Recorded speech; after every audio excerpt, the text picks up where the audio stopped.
To answer your question, and I'll approach it from two different angles, really. One, you read my bio. I was a founder of a couple of companies in a past life, and then now I do a lot of work to help different founders throughout the region.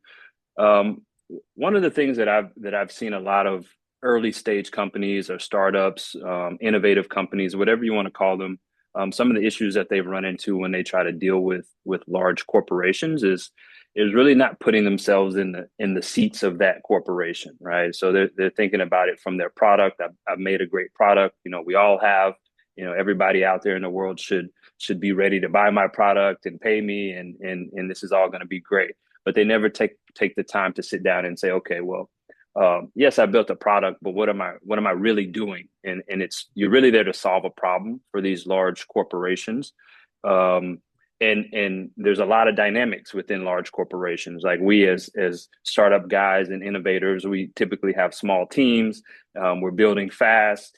You can talk to everybody, in a couple of minutes and get everybody on the same page. But when you're dealing with large corporations, there's just multiple layers of bureaucracy, multiple sign-offs before something gets purchased. I'm sure both Sean and Adrian and I, we've been in meetings where someone's like, okay, we want to purchase this thing, and we just say, okay, go ahead and buy it, right? But that's not how it works in large corporations, right? There's typically the champion, right? So you have to understand who you're selling to, who's the person that actually wants your product or your service or whatever it is you're offering this large corporation.